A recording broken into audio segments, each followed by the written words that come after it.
Hello and welcome, everyone. Thank you so much for joining us here today for the seminar on International Trade Law and Government series on climate change and investment.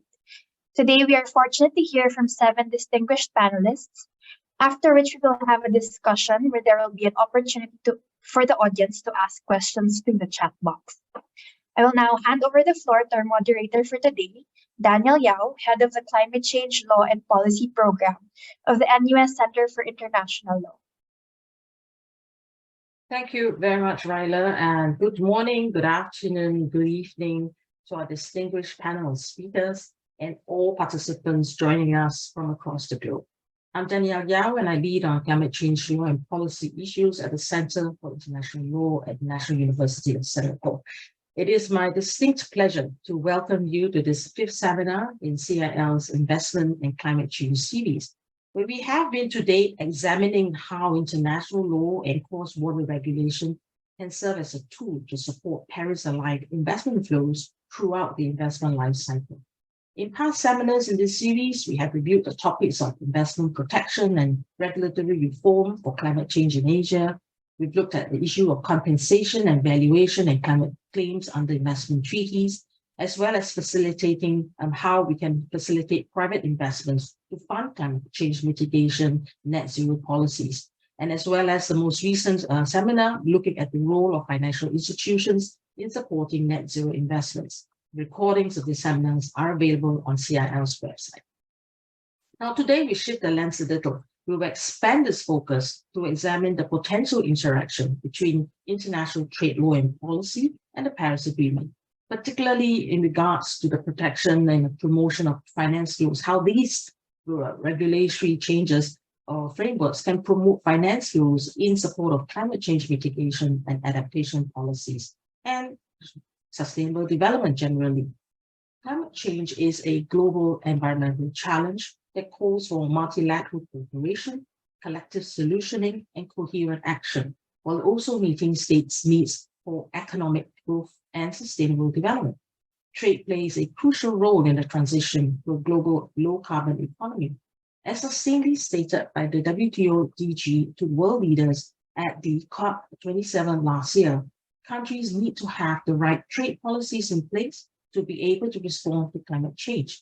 In the climate change context, trade policies can help unlock or unblock technology and goods and services that will help countries mitigate or adapt after a climatic incident or effect. Now, hence trade and trade policy can be and indeed are, for some countries, a critical part of the policy trade toolbox to achieve collective climate goals at the speed and the depth that we so need in this current climate emergency.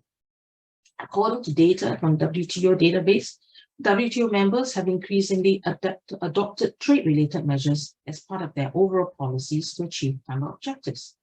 Some 4,000 over measures were adopted or at least notified to the WTO between 2009 and 2019. This is an increase of some 220 measures from 2010 to 580 in 2019. Most of these were submitted under the Agreement on Subsidies and Countervailing Measures and the Agreement on Technical Barriers to Trade. But at the domestic and regional levels, we see initiatives of the EU's Green Deal with its carbon border adjustment measure that applies to imports of certain carbon-intensive products. We also see the US Inflation Reduction Act with the Made in America huge green subsidy program. This has in turn precipitated, in response, the EU Green Deal industrial policy or proposal in response in order to enhance the competitiveness of Europe's net zero industry by simplifying regulations, speeding up finance, enhancing skills, so on and so forth. Now, all these changes are being viewed very carefully by the rest of the world for their implications and consistency with the WTO and other trade agreements. In the next 2 hours, we seek to engage in a dialogue with our experts on this relevant climate trade legal policy nexus. We will view this against the geopolitical climate context. We'll try and contextualize it from the perspective of industry and collectively cast our eyes to what the future can or should hold. So to help us unpack this, very privileged to have with us a sterling panel of experts today. First off, Professor Marie-Claire Cordonez-Segar, Professor of Law at the University of Victoria, and a visiting chair of Sustainable Development Law and Policy at the University of Cambridge. Her full bio is available on the link, and it's extremely impressive list, which I will not have time to go through today. But just to highlight that she is a leading jurist and scholar of international law and climate change and other crucial global sustainability challenges. She is a distinguished expert indeed in the field of sustainability, development, law, and governance, and the author of a number of really key texts, reference texts in this area. She was one of the first women professors to be awarded a prestigious Liverhome Trust Visiting Professorship in the University of Cambridge, as well as having served as the Executive Secretary to the UNFCCC Climate Change Law and Governance Initiative. And in fact, she still serves in that capacity. So very impressive and very privileged to have her share her expertise with us today. We also have with us Kimberly Bortright, who's the head of sustainable trade at the World Economic Forum. Kimberly has previously worked at the ICT, which is the International Center for Trade and Sustainable Development, as well as the OECD in the past. We also have with us a good friend, Gabrielle Massieu, Senior Counselor of the Research Division at the WTO. Gabrielle joined the GATT Secretariat in September 1994 and has for several years advised panelists in WTO disputes, advised the Director General's Office, the Secretariat, as well as the WTO members on WTO-related matters. So an expert in WTO matters, I'm very privileged to have her share her perspectives today. We also have Chua Shun Loong, who's the Director of Green Economy Agreements at the Singapore Ministry of Trade and Industry. As the Director of Green Economy Agreements, he leads the MCI team that developed Singapore's template for first of its kind G2G agreement to govern cross-border green economic activity. So very interesting innovation. We'll be very pleased to have him speak on that to us today. He's also serving as a chief negotiator for the Green Economy Agreement for Australia, as well as Singapore's lead negotiator for the Indo-Pacific Economic Framework Clean Economy Pillar. Shun Loong was previously Director for Europe and Central Asia at the MTI. And representing industry, we have Chris Humphrey, who's the Executive Director at the EU ASEAN Business Council.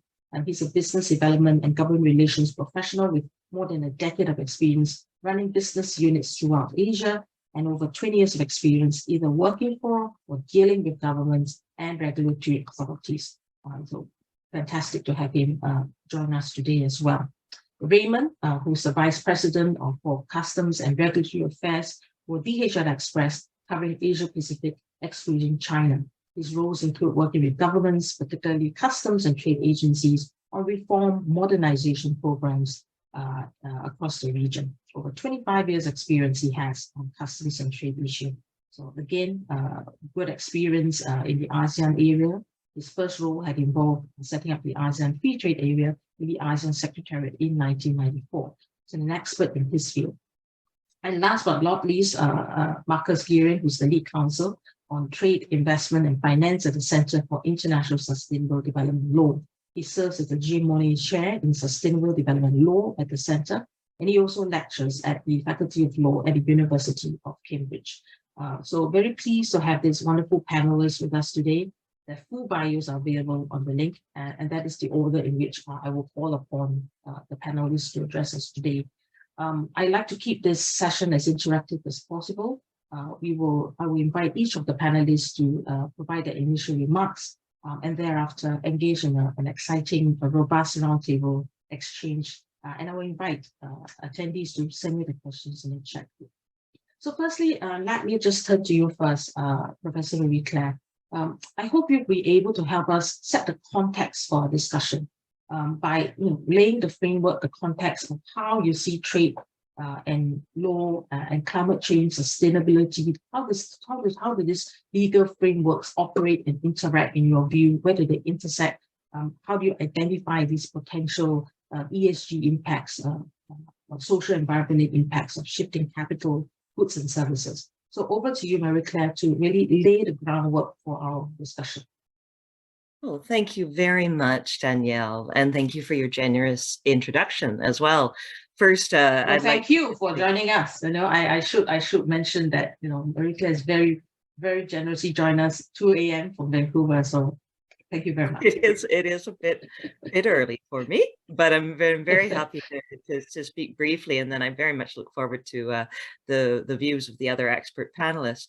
I think to start, I would like to just briefly note, and I think it's important as a context, that the research that we've done over the last 3 decades in my center, in the Center for International Sustainable Development Law, and especially in the universities in Canada and Cambridge and others that were involved, has especially looked not just at the World Trade Organization, but also at hundreds of regional trade agreements, and looked at them with a view to understanding what are the regulatory innovations that countries are adopting now in order to try to enhance some of the benefits and mitigate some of the impacts of trade on climate change and on efforts to achieve sustainable development goals. And I think if one looks at over 150, 200 sustainability impact assessments, environmental impact assessments, human rights assessments that have been done by governments, one finds that there are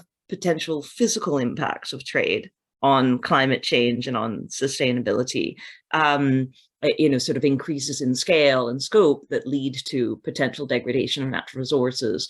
But there are also normative impacts. And there's 3 in particular that I think are worth focusing on. And these are covered especially in my book with Oxford University Press called Athena's Treaties, which sort of recognizes that in Western philosophy and thinking, going all the way back actually to Greek gods and goddesses, the same god that was responsible for trade, Hermes, or Mercury, depending on whether you choose the Greek or Roman pantheon, was also responsible for thieves. And if we wanted to think of trade treaties as being not just about mercantilism and theft, but actually about sustainable development and justice, then we would maybe ask, well, what would a trade treaty that was more for the purview of Athena rather than Hermes be looking like? And it would be a trade treaty, and we've seen provisions like this in many of the trade treaty that addresses especially 3 key normative tensions.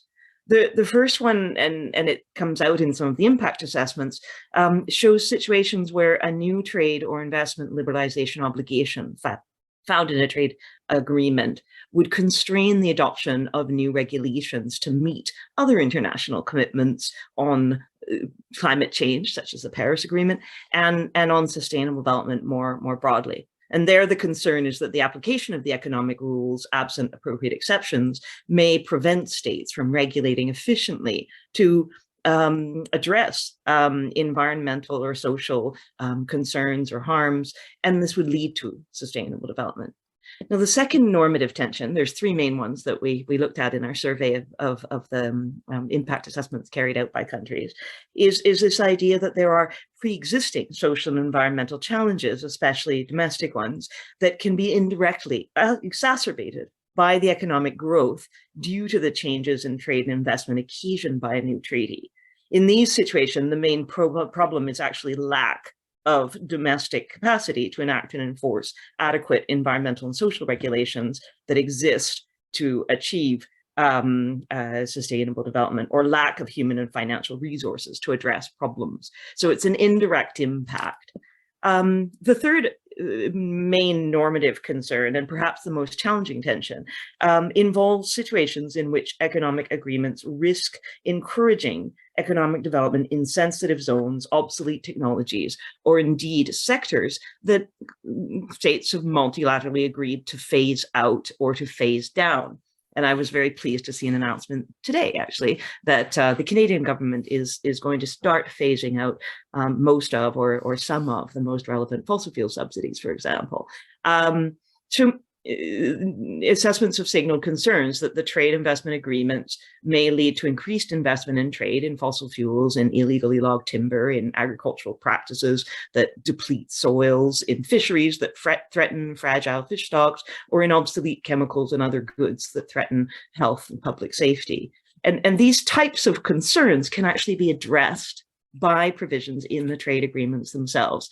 And so I don't want to take too much time here, but I can lay out just 5 ways that they are currently being addressed by governments in the trade agreements that they are taking on with their partners. Remembering, of course, and it is important to do so, that a trade agreement is already seeking to alter an existing trading relationship. You're not starting from zero. You're starting from a relationship that is already strongly involved in trading used auto parts or cut flowers or agriculture or environmental goods and services. And so your agreement, particularly the bilateral and regional trade agreements, are building on and strengthening that economic relationship. And it could do so for either helping or hindering our efforts to address climate change. So in terms of the first step, of course, we see quite a few trade agreements, including at the international level, which I hope the other panelists will address in the World Trade Organization, but also in the regional, that are explicitly seeking to set as object and purpose, as their objective, to address climate change in a collaborative way, or to achieve or promote sustainable development. And while these types of sort of preambular statements of objective can be used for interpretive value, they can also help us to understand in what light this treaty was adopted and what it is trying to promote or achieve, and can be helpful for that reason as a general sort of object and purpose manner. And of course, according to the Vienna Convention on Law of the Treaties, the object and purpose is relevant for the interpretation of the treaty. But there are substantive ways you can address those tensions as well. And we're seeing those in some of the regional trade agreements that our research has surveyed. The first one, of course, in the first category, addressing that first tension that I just mentioned, the regulator may find exemptions from trade and investment rules where the liberalization obligations or disciplines might otherwise constrain the regulators or policymakers, mitigating that unintentional effect. Hopefully unintentional. For example, general exceptions related to the conservation of natural resources, or the use of measures, including environmental measures, necessary to protect human, animal, or plant life or health that we find in the GATT Article 20, but also as a general exception in many of the trade agreements. But also specific exceptions in sections of the agreement where economic rules, inter alia, on sanitary or phytosanitary standards, or on technical barriers to trade, or on intellectual property rights, might constrain the use of environmental or social measures to meet other obligations, or explicit non-application notes adopted by the parties to prevent environmentally or socially sensitive sectors from being disciplined by the new trade agreement, such as keeping parks or natural resources from being subject to investment provisions, or health or education sectors from being subject to services disciplines. And we see that in on quite a few of the trade agreements. And then, of course, general interpretive statements to guide potential areas where trade investment rules might otherwise constrain the use of measures agreed in other international agreements. For example, recognizing international obligations under the Paris Agreement as being important to govern that particular area between the parties. Now, in the second category, and this is sort of the other quite encouraging development, we see provisions which can permit or prescribe mitigation-oriented social and environmental cooperation activities among the parties. And this seeks to strengthen the domestic environmental or social laws. It's addressing that second tension, of course. This can be parallel agreements or chapters or both for cooperation on environmental and social matters. And we've seen this in what is now the US-Canada MCA, for example, but we've seen it in many of the other European agreements, trade agreements with different countries or regions. New joint coordination of institutions for social environmental cooperation, common work programs on specific environmental or social projects, often accompanied by capacity building, technology transfer, or financing commitments, or even factual report and complaints mechanisms to provide recourse where environmental or social rules appear to have violated or might be violated to attract trade or investment. So we see those sort of cooperative agreements, and they're almost running parallel to the trade agreement, and they're seeking to strengthen those social and environmental conditions that might otherwise worsen as a result of the trade agreement. Now, the third area, and I'll close with this, and what I think is actually the most fascinating area, is, of course, where we address that third tension of the trade inadvertently affecting obsolete technologies, encouraging them, or encouraging investment in areas where we could actually end up degrading the very natural resource that we all depend on. And addressing that third tension, the regulator may find new commitments to actually liberalize or enhance trade and investment in sectors that contribute to sustainable development. And these opportunities are, of course, specific to each economic relationship that is covered by a trade agreement. You're going to get a very different type of economic enhancement opportunity if you have a trade agreement between the European Union and the Mercosur than you will if you have a trade agreement between Canada, Mexico, and the US, for example, just to pick two examples. And this is everything from government procurement provisions that make public purchasing of sustainable development goods or services more affordable, technical barriers to trade provisions, which improve certification processes or promote mutual recognition of environmental social standards, IP rights provisions, which support biodiversity protection, the recognition of traditional knowledge, or perhaps measures to enhance liberalization of environmental goods and services, or investment provisions which privilege socially responsible corporations. We've seen measures such as in the Peru and US agreement to reduce illegal trade in forestry products and promote trade in certified sustainable wood. And the FLEGT program in Europe is another one that has attempted to do some of that. And of course, also measures to secure reductions in unsustainable fishery or other subsidies. So where we're enhancing the trade or investment, but we're doing it with a view to enhancing in particular more sustainable goods and services. And there, of course, the work of the trade agreement to help to achieve energy efficiency, to help to achieve renewable energy targets, to help promote eco-innovation, to help promote sustainable climate smart agriculture or better construction codes, all of that can be part of the trade agreement's provisions to help us to achieve climate change goals. I think the last point I'd like to make, what would be the fifth point that I had promised, is literally just that well, the procedures matter. And the procedures that we adopt in the negotiation of our trade agreement and in its implementation and in its dispute settlement matter. And if we adopt procedures like impact assessment or sustainability assessment or review, if we ensure there are consultations between the economic, environment, and development authorities during the negotiations and during the implementation, if we have mechanisms to ensure transparency or public participation in the trade investment negotiations, so that the same members of the public participating in the Paris Agreement implementation can also inform and address measures through our trade agreements, or if we have mechanisms to inform tribunals about sustainable development issues, including expert consultation, amicus curiae briefs, or public participation measures, we have a better chance of seeing the trade agreement actually help us to achieve our climate change goals, particularly the nationally determined contributions the countries have taken on under their Paris Agreement obligations. So that's just a very, very brief introduction to some of the ways that governments are now working into their trade law ways to be able to achieve their climate change goals and also their sustainable development goals more broadly. It's just the start, and the way that these treaties are implemented makes quite a significant difference in whether we can actually ensure that our trade agreements foster rather than frustrating our climate change objectives. Thank you. Thank you, Marie-Claire. I mean, wonderful. My goodness, you packed so much in 10 minutes and so much to unpack. But your last remarks particularly pertinent, because what is this tension? Is trade, it's not a black and white, right? That trade will obstruct climate, as some suggest that it does. It's actually opportunities as well as challenge. And at the end of the day, how the states navigate the system, negotiate a system, and refine the system in order to achieve that balance that is necessary, right? The two can coexist. That's a whole idea of sustainable development, economic growth without imperiling the environment.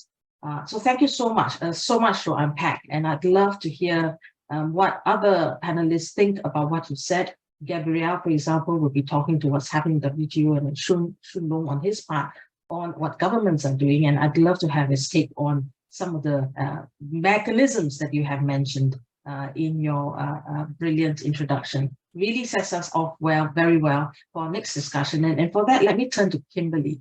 I think follows very well from what we have discussed. And about if I've asked Kimberly to perhaps first share with us her views on the World Economic Forum's work and analysis on sustainable trade. How is the world, how are states accelerating decarbonization to trade and climate goods and services? And perhaps go into a little bit more granular detail on one of the challenges, if any, posed to trade in climate goods and services, for example, under non-tariff barriers, some of the specifics and granularities of that. So Kimberly, over to you as well. And any initial response to Marie-Claire's comments are, of course, very welcome. Over to you, Kimberly. Great. Thank you so much. It's a real pleasure to be here with such esteemed panelists. So why am I here, and why does the World Economic Forum want to talk about climate goods and services trade and sustainable trade in general? Let me just give you some context on that, because it will probably inform my remarks and where I'm coming from.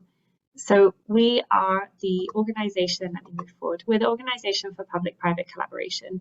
And what we do there is bring together leaders in both the public domain and private sector to really focus on challenges of global concern, surface insights, and then take action. We work at a global, regional, and in-country level, and that's particularly the case for my team that works on trade and investment, and in particular, sustainable trade and investment.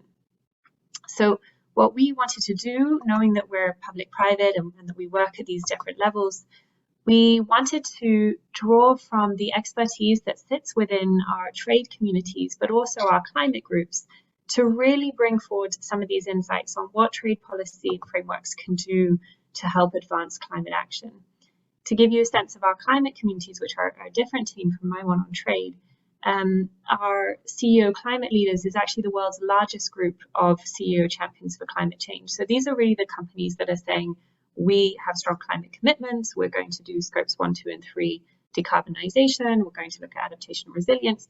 These are the kind of leaders in this space. And so they're the ones that have the strategies, but will also be the ones that will say, these are the barriers that are holding us back in terms of the enabling environment. And so we thought that was very interesting to dig into from the trade perspective, to understand where are these, the most ambitious corporations, where are they encountering roadblocks in terms of the rollout of climate-friendly technologies across their supply chains. Then we also work with the US State Department-led First Movers Coalition, and that is an initiative that is aggregating demand for green technologies in hard-to-abate sectors. So what you have is demand signals sent that you want a certain amount of, or you want to procure a certain amount of electronic vehicles within your supply chain, and that can then filter through to the producers for those electronic vehicles, and so on and so forth. And that, if you look on the FMC website, there's a few target sectors ranging from steel to sustainable aviation fuel, and then also mobility and vehicles. And again, similar questions come up. As these groups work to try and implement these commitments, where are they running into trade barriers? And can we bring something a bit concrete on that front? So there we also then rely on blending these experts from these communities with our traditional trade people, that's both public and private. These are policymakers that we speak to regularly that know us, but also representatives from companies that have strong expertise on trade frameworks and are used to engaging with these types of discussions. Now, I find that when you go to either constituent, whether it's public or private, that it's actually different, the climate folks to the trade folks. And many of you probably watching my panelists will certainly empathize with the gulf that exists between the trade and climate communities. They don't often talk to each other, they don't speak the same language, they don't have the same priorities. So it's been quite an exercise over the last 18 months of socializing between the two. Even in some cases within companies, introducing the person and the team that deals with trade issues, typical trade issues, which can be quite vast and often focus around geopolitical tensions or things like that, to the people that deal with sustainability. And actually they find that they do have quite a lot in common and that they can be useful to each other. So with all this context in mind, what did we do? We brought together over 100, sorry, my slides are moving around. We brought together over 100 experts over the course of about 12 months from that broad range of industry, academia, and policy to pinpoint the most relevant technologies and services that trade officials should focus on for climate action. We call this our World Economic Forum Climate Reference List, and you'll see a few other folks starting to do that in the literature as well, but we don't care what you call it. We just, we wanted to focus on 25 technologies, really communicating this almost right up to the minister level of where can trade ministers be really most useful in concentrating their firepower on facilitating trade in technologies that will help with climate action today. And I'll come back to that today in a minute because it's important. So as a start, how do we get to these 25 technologies? As a starting point on goods, we pulled out and focused on 3 sectors that the IPCC notes will be vital for reaching net zero emissions. Now, this isn't rocket science. Energy supply, transport, buildings. We then added to that carbon capture and storage, and there's going to be increasing debate around that at COP28 coming up this year. And also refrigerant management, because many companies told us that that was really key. And we thought also from a trade perspective in terms of cold chain storage, having better, more low carbon refrigerant management is actually a big win that can be achieved. And again, that comes back to the today point. These were all sectors where the IPCC says, and complemented by the IEA research, we have the technologies to be able to stay on track for net zero by 2050 if we roll out technologies in these areas by 2030, which I think is quite empowering when we are faced with the magnitude of climate action and we all see the evidence that we're not doing enough to actually bring it back to the fact that we do have these technologies. It's about creating markets for them, not only creating markets as if these technologies didn't exist, but actually saying what we just need to do is grow the markets in this space. And so that's really where trade can sit up and take notice, because that's the role of trade. So within these 5 sectors, we picked out 25 technologies, again, really focusing on those that were available and most interest. Why did we choose 25? We needed a number that was simple and easy to communicate. We wanted to encourage, empower, and equip trade policymakers to confidently support their NDCs and to go and do the homework to link into the officials that might be responsible for their NDC and look at the supply chains in and out of their country and understand where they could apply their trade policy strategy to those technologies. However, in addition, we did also complement and add, and you can find it online, quite a comprehensive inputs list to these 25 technologies that has all the HS 2022 codes noted. That covers inputs and components to the 25 technologies. So this is things like static converters, which isn't on your headline 25 technologies, but it's really important for converting solar energy to electricity. We did have to make decisions, so we don't include agriculture, even though that is incredibly important from a mitigation perspective. Classic mitigation technologies in agriculture, like seeds, are more difficult to agree on. In fact, when you start to talk about agriculture, a lot of it flows into adaptation, which we also didn't focus on because that merits a whole separate conversation and research, which hopefully we will get to soon. Now, we didn't just want to stop at identifying goods. We also wanted to, and I think, Danielle, you were hinting at this, also look at what are some of the non-tariff measures that goods encounter. And I think this speaks to what other panelists will highlight, is that it's not just about tariffs, it is about the regulatory friction that can emerge around a lot of these technologies, which isn't necessarily holding back their market access, but it is changing the costs around them. It is making it more difficult for them to get to market. So what we did is we looked at the research and identified, and then also through interviews, identified the most common MTMs around the climate technologies that we had looked at. Those that emerged the most were things like non-tariff barriers, so standards conformity assessments procedures that were just mentioned, local content requirements, obviously those have been a lot in the news, and then government procurement, also a lot in the news, often linked to LCRs. Now again, this paper and this work isn't a magic silver bullet, so we don't necessarily have the solutions yet, but we wanted to at least pinpoint where there are the most challenges. And just to give you an example, content that was surfaced through the research and the interviews, going back to static converters that I mentioned are a key input. Now, static converters are worth about 60 billion in global exports per year. They face 523 technical requirements applied by 61 different countries globally. That's just one input to the broader 25 technologies list. That's not even on just one of the 25 technologies, that's one input. So this gives you a scale of what could be possible for governments to focus on in a strategic way. Now, I'm going to move quickly because I'm conscious of time. We did then also look at climate services. For many of you experts out there, you know that it's notoriously difficult to focus on climate services because we don't have an adequate way of defining it. What we did was follow what others have done is in using a cluster approach. That means identifying the services based on their importance for the activity, as opposed to trying to redefine and rewrite and recategorize.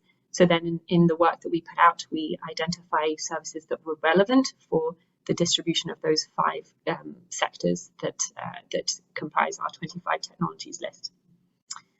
So where does this all lead us to? And I'm coming to the conclusion now. Here you've got listed the various negotiations that have tried to tackle EGS talks, that's environmental goods and services over the years. I would say they've made halting progress. There's not been no progress, but it's been rather halting. What we're trying to do is say focus on the C bit, the climate bit, because there is that imperative of creating and accelerating those markets between now and 2030 to stay on track for the Paris Agreement.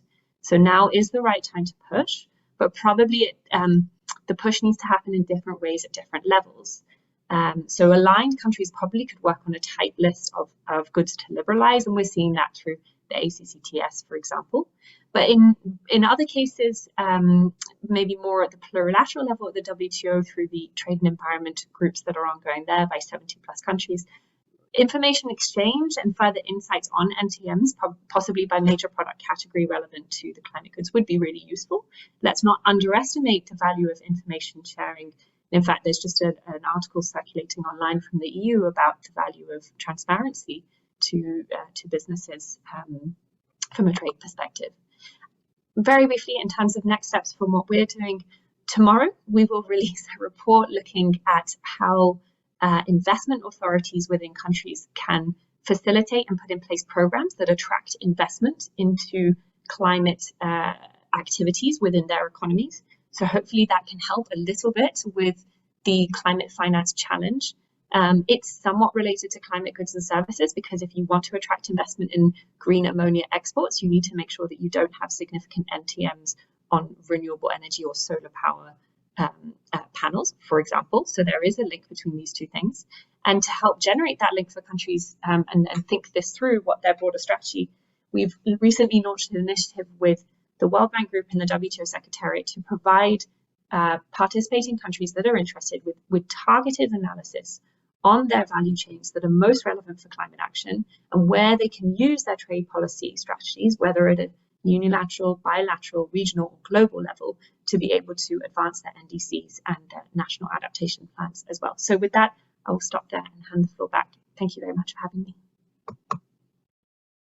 So thank you very much, Kimberly, for that really useful and very valuable follow-up of what exposition of what the WEF has been doing. Very important, and there are 2 points that came out in particular from your presentation. One, of course, is the private-public sector collaboration.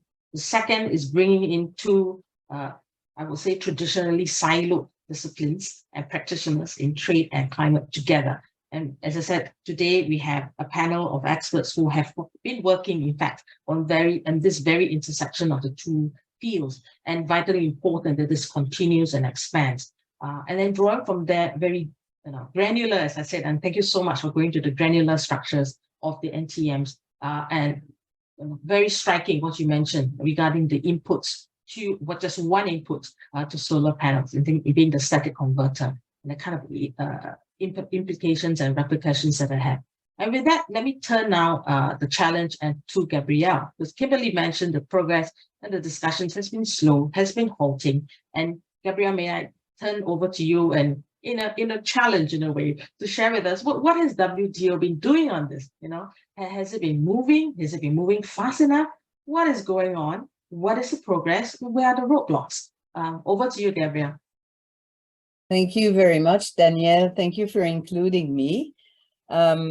I need, as a civil servant, to recall that I'm speaking in my personal capacity, and in this case, maybe a bit my academic capacity.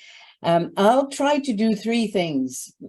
First, I support fully what Kimberly, and you will see I will reach that conclusion, what Kimberly suggested, and the type of framework, sort of broad analysis suggested also by Marie-Claire, because in fact, I think one of the biggest challenge for the WTO is the issue of equivalence and comparison of climate actions by different countries, because the WTO is a forum based on non-discrimination, and comparison is at the heart of the old fundamental obligations of the club, whether most favored nation, national treatment, and all this. What is happening at the WTO? I start with the end. At the moment, for the last year, climate is everywhere. And it's not only CBAM, it's discussed in all committees. It's been raised and triggered maybe by CBAM, but really, my third part of my presentation, I list all those sort of program and activities, including the one mentioned by Kimberly. I want to say a word of finance, but then this challenge, the comparison, and the discussion that is already taking place in Formane. And I'll start with a question that I was asked. And again, this is nothing terribly confidential, but that I share in my personal capacity. I was asked at the time, it's the US who wanted to have a border tax for climate. We're talking about 20 years ago. And whether what would the WTO, and I'm not just talking about the WTO dispute settlement system here, but more of a WTO response be given if, for instance, US has an import tax on steel of X amount and Brazil export steel that does not respect the requirements put in place by the US. Can Brazil say, I don't want to pay your tax because I do a lot for climate, I plant trees. And in fact, today they could say I plant more trees than what I committed in Paris. How will the WTO react when exporting countries, and especially developing exporting countries, argue that they are equal states? This is the first basic principle in international law. They decide that they follow a different route than the route of the importing country. And I'll go back to Kimberly's distinctions. So on this issue, you know that although there's no appellate body, a few principles were said that are crucial for climate. The first one is that one of the goals of the WTO is sustainable development. That's a U-turn from GATT. It's in the preamble. It has affected the way you read old provisions. One, and some of those old provisions have been mentioned already in Article 20, allows flexibility to governments to give priority to non-trade concerns, so long as they do it properly. And it was also said very clearly that exceptions in the WTO are not to be interpreted narrowly. It's a balancing there as equal as market access. So this is relevant for some of the comments made by the first speaker, because it's about trying to avoid the trade limits climate sort of action. And my point is that governments do have the flexibility so long as they do it correctly. But here comes the challenge. Because an importing country under WTO rules has the right to set the level of protection they want. This is quite strong statement. Under the TBT, under SPS, under Article 20, governments in principle have the right to set the level of protection they want. But in an old dispute, like the old shrimp dispute, where US blocked importation of shrimp based on the way shrimp are fished and whether they kill turtles, some are saying that, yes, US could impose a standard such as you must protect turtles, but at the same time, they lost the case the first time, they won the second time. They lost, why? Because they imposed their own way of fishing using their own net, etc. And a country like Thailand was able to point to their method of fishing, They said, for instance, that often children fish with their hands. So it's a different way of doing things, but they respect the ambition. So in that context, the case law developed the sort of expression that the importing country that sets standards can require, and this is the challenge, comparable effectiveness, comparable environment effectiveness from the exporting country. They can do it differently, but the effectiveness should be comparable. That's a big challenge. And one of the big issue, and I don't want to plunge into it because in WTO climate or all issues are rarely north-south. If you think of agriculture, that is such a difficult issue. The challenge of WTO, in addition to dealing with comparing actions on climate in a forum where people don't have maybe the expertise, will be dealing with that issue of comparing effectiveness. And also looking at another rule of the WTO when an exporting country challenge an import restrictions or discrimination is, did you look at all the alternatives that could be less restrictive? Again, looking at the alternative, the case law recognizes that you must take into account the level of development. You must take into account other tools, comparable effectiveness. It's very good conceptually, it's difficult in practice. And this is why I mentioned the two prior presentations of practical route for dealing with those challenges. I don't want to talk about CBAM, but I want to say that because of this rule, whereby each WTO member can set the level of protection they want, can set the goal they want, there is in WTO this recognition that exporting country must respect this goal. At the level identified by the importing country, the case law has repeated it, the TBT, SPS repeat the appropriate level of protection. Although there's flexibility as to how you do it, this is a challenge that will require a lot of work. I want to now just jump into what is being done in the WTO. I mentioned it's everywhere. Before I share a chart on the finance, because I think it's a very important issue. So as I mentioned, it's in all committees, often in the form of STC, special or specific trade concern, where government complain about the sort of measures listed by Kimberly. So this is discussed everywhere. There's also an action put forward, a proposal is not the right term, but a suggestion put forward by the WTO DG for a world tax, where she invited all delegation, a world tax that would take into account equivalences, past history, today's vulnerability, and create some sort of a fund. She and her team of economists suggested that. So this is full action. There was also a huge global carbon sort of a meeting called by the World Steel Association, and I attended that. It was quite impressive. The rooms were full of screen of steel producer, the private sector, saying, we want the WTO to plunge into this. Why? Because it's a forum that developing countries trust, because of consensus, and because they're used to border action. So this is one place.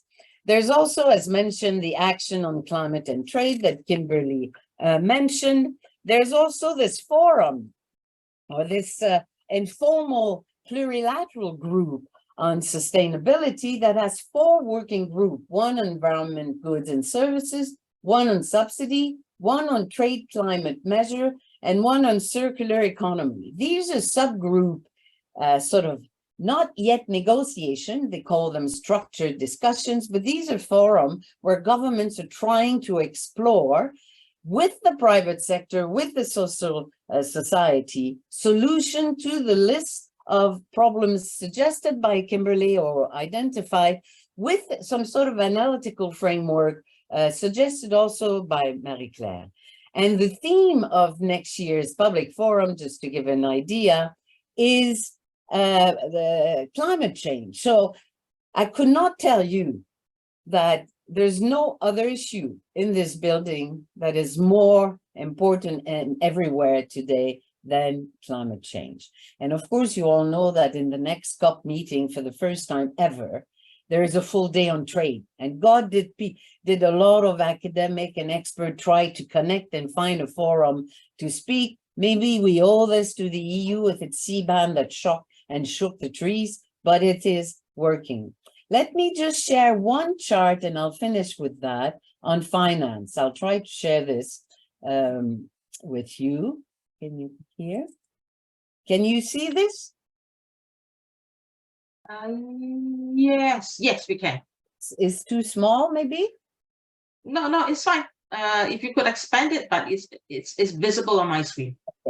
So again, Marie-Claire and well, her husband and all that, they know trade, climate technically much better than anyone, I think, in this building, although now we're hiring more environmental law expert, because to deal with the problem, we need to deal with the technicalities of the restrictions caused by climate sort of efforts, but also that could possibly be reduced by alternative, taking into account comparable effectiveness. This is all very well conceptually. In practice, you need expert. But what we need, and I'll finish with this, is, of course, money, whether in the form of transfer of technology or others, because nothing is possible without the business community, because they are the one who trade. But look at those numbers. Again, I'm not sure, but you know that rich countries committed under CBDR and other forums, they committed to give. And then you have just in line what the OECD on the left says the governments gave, and on the right, what was really, according to Oxfam, given to countries, because a lot of the money given were loans. And I don't want to fight and calculate, I'm not an accountant, but there is an issue there. If we want developing countries to act and they have limited capacity, well, they would say, reduce my sort of obligations. And if not, and in any case, some money is given.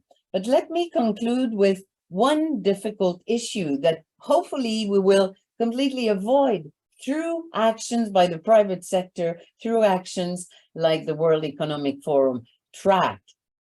That is, finding the right way for each and all countries to act and react to climate while respecting the principle of environmental law, including CBDR, but CBDR that was translated in Paris rather in the form of national individual commitment rather than big sort of principle, and the WTO right of all members to set their own level of protection at their own speed. And it's not simple, and it would be best if we act as discussed already with practical solution of improving climate actions, limiting restrictions without getting lost in principle, realizing that money is necessary for everyone.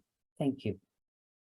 Thanks very much, Gabrielle, for sharing the discussions and really the state of where we are.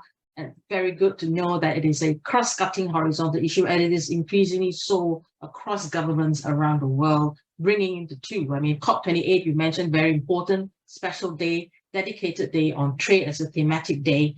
And a lot of institutions, including ours, are looking to looking towards putting and discussing, and I know Marcus as well, your organization is also looking to put forward panel discussions that will be precisely looking at this intersection. And maybe for the first time, we will have a whole host of different constituents at the meeting.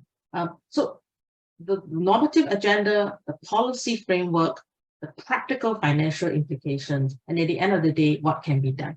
And may I now turn to Shimo? You've heard all that discussions. What is Singapore doing about this issue? And how are we, given the real, I won't use the word paralysis, it's a little bit strong, but there has been very slow movement on the normative front for various reasons. What practical measures have Singapore taken, for example, in moving this agenda along? I've invited you to speak about the Green Economy Agreements. I invited you to speak about IPAC. Could you share upon that, particularly some of the common threats like NTMs, conformity assessments. How are those issues being dealt with? Over to you, Shalom. Thanks very much, Danielle, and also to the Center of International Law for the invitation to join the seminar. I've already learned a lot from the speakers before me, and I do think I'll be getting in touch with some of you. In particular, what Kimberly presented in terms of all the trade barriers, those kinds of things excite me and make me feel like, addressing those barriers. But for my remarks, I'll keep it brief. I just wanted to share 3 thoughts that reflect where I come from, a small and open economy in Southeast Asia, which I hope will also add a slightly different perspective to the different types of discussions that are happening on the topic of trade and environmental sustainability. The first point I wanted to share is that it's important that we build and design a system globally, regionally, such that it pays to pay attention to the green economy. In other words, the green economic activities that are profitable, and we need to grow all those. Why is that the case? Well, we've heard a lot about the logic behind the environmental impetus. That's very well expounded and understood widely. And there's a lot of progress made internationally in terms of setting top-down goals for emission reductions in 2030, 2050, and so on. However, all that's necessary, but it's also an insufficient condition. In my view, what would really actually shift the needle in terms of emission reduction at scale in a broad-based manner across the entire economy is to also pay attention to the possibilities for growth, the incentives that will encourage the private sector to want to chase down emissions reduction because they get rewarded for it. In my opinion, it's important to look at incentives versus penalties. There's been a lot of conversation and attention on penalties about meeting standards, but that's not the only way to get things moving. And perhaps paying attention to incentives will be important as well. What really underlies this first point I'm making about making it pay attention to the green economy is really a larger ideal, a principle that growth and emissions reduction need not be zero-sum, because livelihoods also matter too in the just transition. And we want to ensure that when we green the economy, we green it in a way that's inclusive, that creates opportunities and doesn't leave anyone behind inadvertently. So that's the first point. We need to build a system where it pays to pay attention to the green economy. The second point I want to make is that we need to double down on international cooperation, especially for a region that's as diverse as the one that Singapore is in. I had always thought that this was self-evident. International cooperation is important because a global problem requires a global solution. And within our region, there's a lot of unevenness in terms of our renewable energy resources, in terms of our potential to reduce emissions reduction, or rather to chase down emissions reduction, whether in terms of nature-based or technology-based solutions. However, recently I have come across a pretty concerning philosophy, and that type of philosophy is at its core an autarkic one. It basically says that emissions reductions don't count the moment they cross national borders. That emissions reductions only count when they happen within a national border, where the policy and regulatory systems are equivalent. I think it's important for us to figure out an approach for the world that works for the diversity of markets and countries that exist, and none more so than Southeast Asia and our region in the Asia Pacific. Because what works well for a large, advanced, and a mature single market with very rich companies may not necessarily work for a diverse region with markets with different economic structures and many small and medium-sized enterprises which do not even know how to start doing their carbon accounting. Is it still a case where we want to apply a top-down approach where we ensure conformity to a single uniform way of doing things? And then if we don't do that, you're on your own, every man for yourself? Or should we be enabling new possibilities by figuring out how to create more interoperability between different systems They just bring different types of strengths and different complementarities to the table. So my second point is that we need to double down on international cooperation, none more so than a diverse region like Southeast Asia, like the Asia Pacific. And I always thought it was self-evident, but maybe not necessarily the case. The third point I wanted to share was, so what has Singapore been doing with like-minded partners? And if you allow me to just take a step back to sort of zoom out and share a little bit of Singapore's international cooperation journey. I think in Singapore, we've actually been working on international cooperation very steadfastly for over 2 decades already.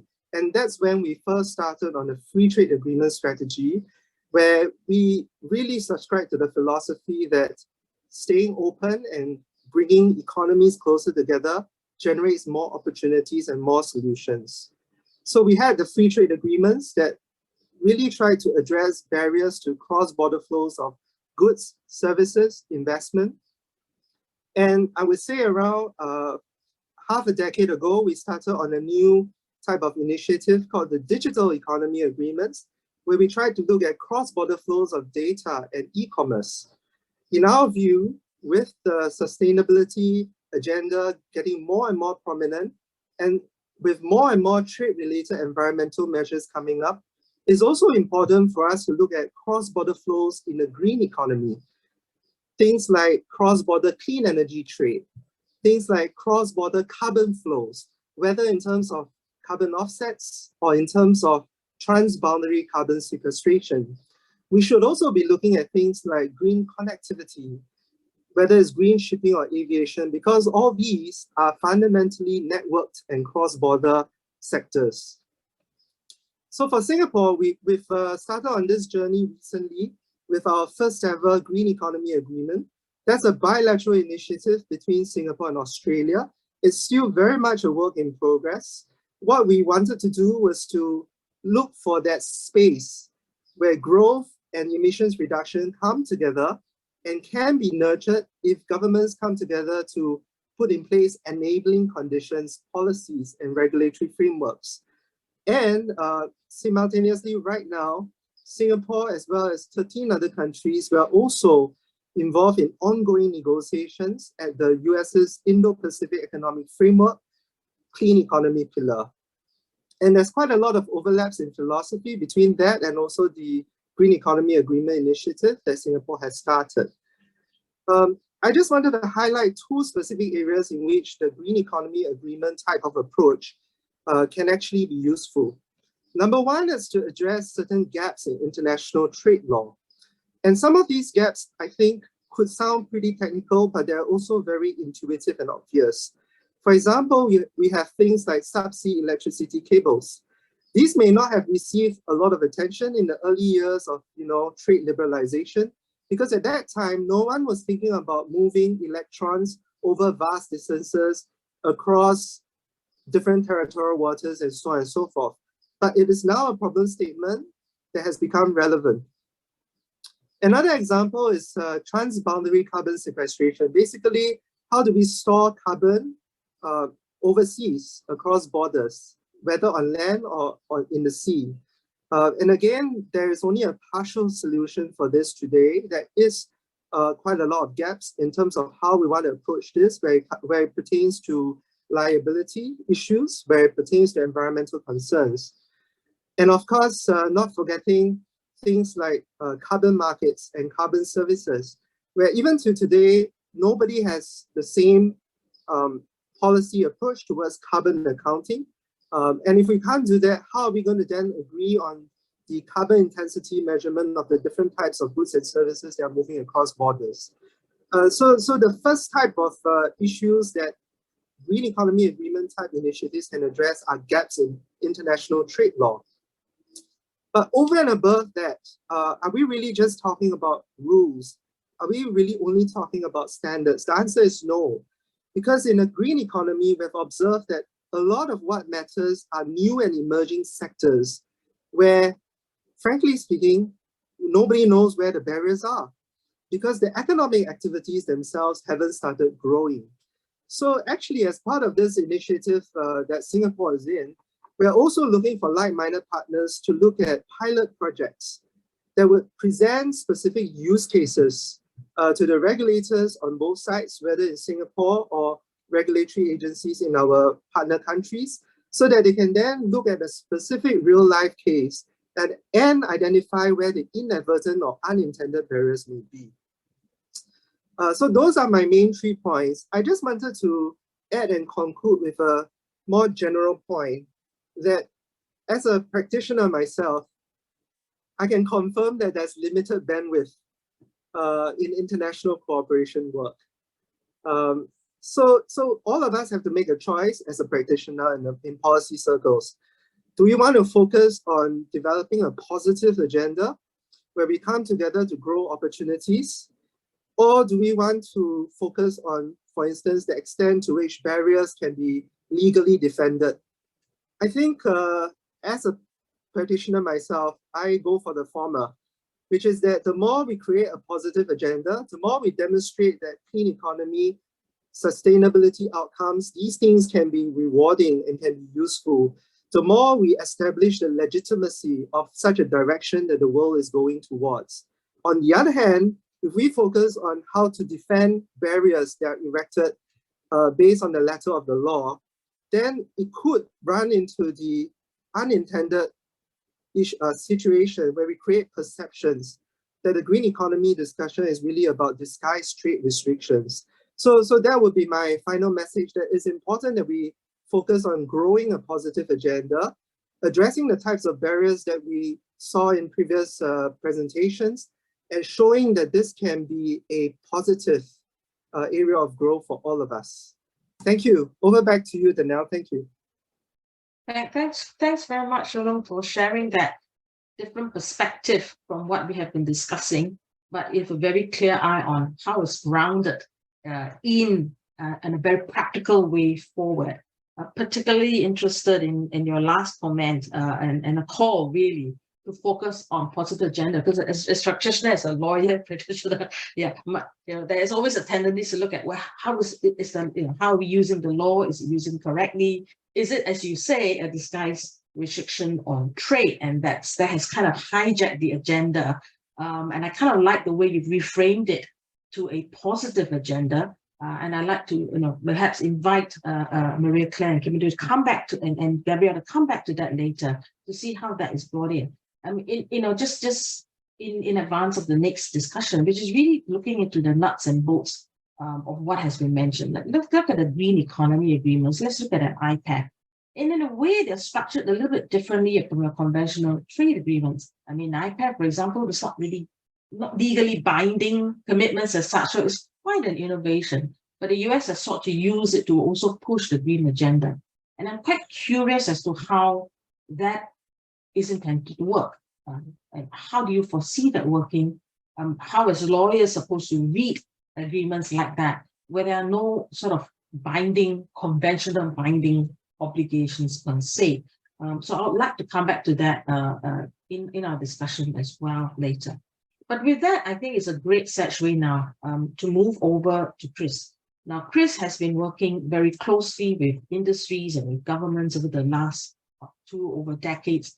And in his current role in the EU-ASEAN Business Council, has great insights into what ticks for industries, what doesn't tick for industries, what do the current discussions portend, what are the challenges. So, Chris, may I invite you to share in this, to this audience, which is a mix of policy, legal practitioners as well. What is the industry's perspective on this regulatory policy, even geopolitical agenda that we have just been discussing? In real terms, how have they impacted your constituents in a range of sectors in the ASEAN? What do they need? Thanks, Danielle. That's a rather large question. Let me just start with one very simple statement at the beginning of it. Trade is good. Trade provides jobs. It helps with economic development. It helps with societal development. It helps provide the money for our hospitals, for our schools, to feed people, etc., etc. So trade is a good thing. No one country can provide for all of its needs in terms of goods and services by itself. we need international trade, all of us. So now the question is, how do we have international trade whilst trying to make sure we're taking better care of the planet and better care of societies as well? It brings me to my other point. Sustainability means different things to different people. This is a conversation I have regularly with people at the European Commission who come to meetings and think sustainability is purely about climate change and purely about saving the planet. If you're talking to people in this part of the world, the other SDGs the UN has are far more important. Putting food on the table, having access to a decent job, being able to educate my children, having access to healthcare, having access to drinking water. These are much more important issues than climate change for most people in Southeast Asia. And I think it's important that the developed world, as it's seeking to impose its ideals on the less developed world, needs to understand that there are different priorities for people. It goes back to a point one of your other speakers made earlier about different levels of development. And I think that's very important. We understand that when we're talking about how to do more on climate action whilst still allowing trade to happen going forward. For us at the Business Council, we get involved in these conversations a lot at the moment, and that is largely, of course, because the European Commission are coming forward with a whole raft of sustainability-linked initiatives. Many of them are extraterritorial in nature. They are seeking to impose their ideas, their ideals on other countries in the world, and they are meeting resistance on that, unsurprisingly. Whether we're talking about CBAM, or we're talking about deforestation directive, or we're talking about due diligence, etc. They're going about dealing with very important issues. Their heart is absolutely in the right place, but how they're going about it is far from ideal. And it's ruffling a lot of feathers in this part of the world, here in Southeast Asia in particular. The EU, I think, has already been alluded to as well, increasingly is putting in environmental issues into their trade agreements. Now, a lot of more traditional trade folks would say that they have no right to be in there. These are non-core trade issues. The EU is taking the view of, well, we need to be looking more after their planet better. We need to try and make sure that countries are meeting their international obligations under the Paris Agreement. So one thing the Commission will be looking increasingly at is adding in to FTAs commitments around the Paris Agreement. Whether that's the right place for them or not, I think is a point we could sit here and we could discuss forever. And I can see Gabrielle nodding on her screen. My personal view is that's not the right place for that. This needs to be dealt with under a multilateral framework, either under WTO or elsewhere, because who's going to police whether a country's meeting its Paris Agreement? Is it the EU going to take an arbitrary view on this because it suits its interests? And the EU, by the way, does not have a particularly good track record at abiding by its own principles when it comes to many issues as well. I'm thinking a bit of an EU bashing session here at the moment. I think that the way forward, and I have a lot of sympathy actually to what Shannon was just saying, is actually through multilateralism. It's through regions getting together more. We see ASEAN trying to do more collectively on environmental issues. They have an ASEAN framework for circular economy. It's not particularly ambitious, we would say, but at least they're heading in the right direction. In their upgrade of the ASEAN Trades in Goods Agreement, they've now committed to have a trade and sustainability chapter in there. They're committed to ensuring that preferential tariffs would apply to reused, recycled and remanufactured goods. I think that's a great example of a region getting together, having a multilateral agreement and taking account of the need to do things that are good for the environment in the process. Using non-tariff measures, I think becomes a bit of a problem, because before you know your MTMs end up being NTBs, and that is not a good thing for anybody. Because I go back to my original statement, trade is good, and things that prevent trade actually are not good. We need to be having more trade with people to generate revenues, generate income to help with general development. If governments have more income coming in, they actually have more money to help deal with climate action issues. There are a couple of other points I would make. A lot of this comes down to domestic policy in countries. They need to set the right environment, the right tone for their own businesses, for their own populations to follow. when it comes to dealing with climate change issues. They need to think about, do we have the right regulatory environment in place to attract the finance that's needed to support investments in climate change related projects, whether it's solar farms or wind farms or green technology or electric vehicles or whatever it is. Do we have the right policy frameworks in place to try and drive those businesses forward? And I think that's one of the big key things. Also things like, I was looking at sustainable finance in particular, and the council's done a lot of work in this space here in Southeast Asia. A lot of the problems are not a lack of money, it's the lack of the right sort of money in the right sort of places, unfortunately. Part of that is because governments don't have the right regulations in place. Part of it is because the projects themselves aren't well enough defined, aren't well enough developed. And the third part is the financial institutions are either risk adverse or are being held back from making the investments because of the other two problems as well. So we need to try and create an ecosystem where all of that can be gelled together and the money can flow. But a lot of it will come from governments. Governments need to put in place the right approach, the right incentives for businesses and for the general population as well to become greener and cleaner in what they're doing. I come back again to the multilateral regional point that Shen Long was making. You know, in this part of the world, no country can cure it by themselves. They all need to work collaboratively together, try and establish some joint ideas, some joint standards, some harmonization approach to try and get the right solutions in place. And they need to use that then dealing with their external partners. So going back to the EU, while the EU is doing an awful lot, they are acting a bit more like the bully, I think, in the classroom in trying to force others to their ideals, and they need to change their policy approach a bit on that. Certainly the way they've been communicating on these issues.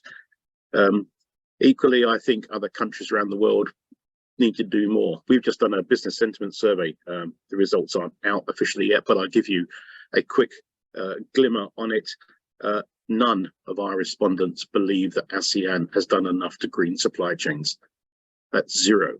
So to give you an example then of how much more Southeast Asia needs to do in this space. Equally, only around half of the respondents think that the European Green Deal is a great thing for their businesses. So again, it just shows you, whilst, as I said, the heart's in the right place, what's behind it is a great idea. How it's being executed comes with a lot of concerns. We can't do the things we're talking about today without working with business and without working with the public as well. You can't bring about a sea change in views on recycling in Singapore, for instance, without educating the public about the benefits of it, as well as incentivizing them. You can't make businesses go green overnight. You have to encourage them and put in the right policy networks for it. So I think my conclusion really is in all of this, again, trade is good. Domestically, governments need to put in place the right measures, the right policy approaches, and then a lot of what we're talking about here needs to be done at a multilateral level as well. We can't really have a further web of FTAs covering these sorts of issues with different rules and different standards inside those different FTAs. It needs to be done at a multilateral level. I think I'll pause there. Thank you, Chris, for sharing the very important industry perspective. I mean, governments put in place rules really to benefit businesses as well. And I was actually quite surprised by the outcome of the survey that you generously shared with us, particularly half of your respondents thinking that the Green Deal is not necessarily a good deal for businesses. It really calls for something more to be done on that perspective in terms of what implementation perhaps, approaches perhaps, but of course from the legal angle, the question remains looking at the compliance of those fragmented sort of domestic regulatory measures. What is there? How do they sit with the multilateral approach, as you have said? So that's a very important perspective. Can I turn to you now, Raymond, if you'd be so kind? And I wanted to use this opportunity to drill down, if you may, looking at from the broad perspective that Chris has shared, to drill it down to the logistics sector. And the logistics sector is a particularly key component in the machinery of global trade in goods. The global supply chain for products necessary to help countries adapt to climate change and the transition to low carbon economy are very concentrated. And, Chris, as Giselle mentioned, in the countries in the South, the focus is on issues like food, water, health, but there's so much to be done to diversify the economies as well. So I know that DHL has a Mission 2050 zero emissions commitment to reduce all logistic-related emissions to net zero by year 2050. The corporate website also describes DHL as a pioneer in green logistics. So in the light of what other panelists have said, could you share your perspective on the logistics sector particularly? What makes it tick, and how does this current trade, policy, geopolitical framework impact? What are the drivers in your sector? Thanks, Danielle, and thank you for the invitation. So maybe just a little bit of background as to what we do as a logistics. I mean, if you buy something online, that's exactly what we do, right? We control the door-to-door supply chain from pickup all the way to delivery. If you buy something from the US overnight, you probably could get it into your doorstep the next day or the day after. Now, because we are at the forefront of global trade, we clear over 200 million shipments. We submit over 200 million customs declarations on an annual basis globally. We have about 15,000 staff all over the world actually clearing customs shipments. So, we see what the issues are at the border. And we really are just a voice for our customers, right? The shippers. Now, our customers range from multinationals to small and medium, even micro enterprises. And a significant chunk of that, our volumes now are increasingly more e-commerce, right? So from a business perspective, what do we like to see in terms of the international trading environment, right? It's really not rocket science. It's about having a predictable environment, something that's some certainty, there's transparency. And I think more importantly, the environment and the policies at the border needs to be sensible, right? So just back to these kinds of discussions which we're having on trade and the environment, in my view, this is really a policy issue. It's not so much a legal issue. The legal issues follow from that. But what is the right policy instrument to address the policy objective? I think the danger that we are arriving at is in here, if I may use an analogy, the tail is wagging the dog. Why should trade be here used as an instrument to address a policy objective that is mainly domestic, that can be better addressed from a domestic perspective, right? And this is where we still grapple, because at the moment, we already add security issues to international trade. That has complicated international trade tremendously. There are talks to add labor standards, human rights issues to international trade. You want to add climate change, carbon emission requirements, etc., etc. The fear that we have as an industry is that governments move towards more beggar thy neighbor policies, more zero-sum approach to international trade. And from an international trade perspective, you can't. If you take that, every man for his own perspective, then it's everyone worse off, then nobody's going to be better off, right? That's the rule about international trade. From our perspective, right, it's so important that the WTO's rules. Professor Gabriel talked about it. You talked about Article 20 of the GATT. And the very key footnote in that is that yes, you can impose trade restrictions or any kind of trade measures as long as it is done properly. That footnote is so critical, because how do we know that some of these regulations are not some form of disguised protectionism? How do we know that there has been sufficient comparable effectiveness? Have they looked at alternative policy instruments, right? So this is what we mean from a business perspective. It has to be sensible. Is the policy instrument dealing with the policy objective? I think that is the most critical aspect to this. In DHL, we do a lot of Six Sigma, right? Because we want processes to be more efficient. And so we always ask this question: what is the root cause of an issue? Because if you don't understand the root cause of an issue, then no amount of solutioning is going to be addressing the issue, right? So for me, the question is, what is the root cause of these environmental issues we're facing? A lot of that is domestic driven. So what are the domestic policies that can be used to be addressed this? Now, I'm not saying that, DHL, we don't take the climate change very lightly. Of course, yeah, you mentioned our 2050 goals for being carbon neutral. We have invested significantly in new aircraft because aviation takes a significant chunk of our carbon emissions, right? We're replacing our old planes. We're even now investing in sustainable aviation fuels. We're looking at, more electric vehicles and so on and so forth, right? But we do this not because of trade regulations. We do this because of our commitment, but we do this also because of the savings that we have obtained from our profits, etc. We're reinvesting that in the business. Now, we talked about sustainable development. If 60 to 70% of global trade are small and medium enterprises, and if we make trade more expensive for them, where will they find the capacity and the financing in order to pay for these whole host of requirements, the due diligence that the EU is asking for, the reporting? And the scary part for me is all these extraterritorial implications. Supply chains now are so complicated. So if I were a mom and pop shop exporting to the EU, I will have to understand my supply chain, not just in Thailand. If I am sourcing raw materials from Laos, from Cambodia, I need to understand the carbon emissions of these raw materials from these countries. Where will I have the capability as an SME to do this?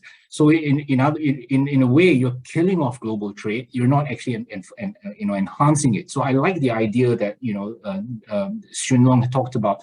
Do we look at it as an incentive, or do we look at it as penalties? For me, it's, do you use a carrot or do you use a stick? What is the best policy approach in order to address some of these issues? And for me, because of this disparity that we see globally, because of the inequality amongst countries and even within countries, urban and rural, and even within urban areas, what is the best approach in terms of addressing some of these, right? So because we carry so much of shipments from small and medium enterprises, I can tell this is going to be a significant a challenge for them. And on top of that, you add now all these geopolitical tensions that are happening, in the international trade, and what we deem to be, a lack of political will to reform the WTO and to move the WTO forward, to even empower the WTO further, right? Countries have then moved to FTAs, etc. FTAs to me is a second best option. It's an option that we only have, but it is the second best option for us. The Bible, if you will, is the WTO, the multilateral trading order, and that needs to be significantly enhanced because everyone needs to operate by rules and disciplines and governance. And at the moment, I'm just fearful that there isn't enough of that. That's causing so much countries now to turn inwards. COVID has even further, emboldened countries to be more protectionist, more nationalistic, and so on, right? And I don't think that spirit has changed. It's just moved even further. So if anything can be done, right, to further empower and to reform the WTO to make it more effective, we are all for it from a business perspective. That's all I have. Thanks. No, Raymond, thank you very much for bringing home, the more general discussions we have to brass tacks when we talk about logistics, when we talk about SMEs, when we talk about compliance costs, and you brought across a perspective which I would invite other panelists to respond to as well, which is the risks and the dangers of the trade regime being loaded with various multiple considerations. You mentioned national security, we talked about labor and human rights, and it's used as a tool for other agendas, and now trade as well, climate as well. Is it going to be too unwieldy? And this brings to mind this issue of the carbon border adjustment measures, because we have to then, in that case, look about accounting for the carbon. And for SMEs, as you mentioned, they don't have the capacity, they don't have the capabilities. It's going to be hugely expensive. And in the end of the day, is that right now no real common way of accounting for carbon? And is that a role that the WTO has, or where's the role? Is the Paris Agreement the right place to look at this? One would think naturally that would be so. So I would leave that question for other panelists to come back on.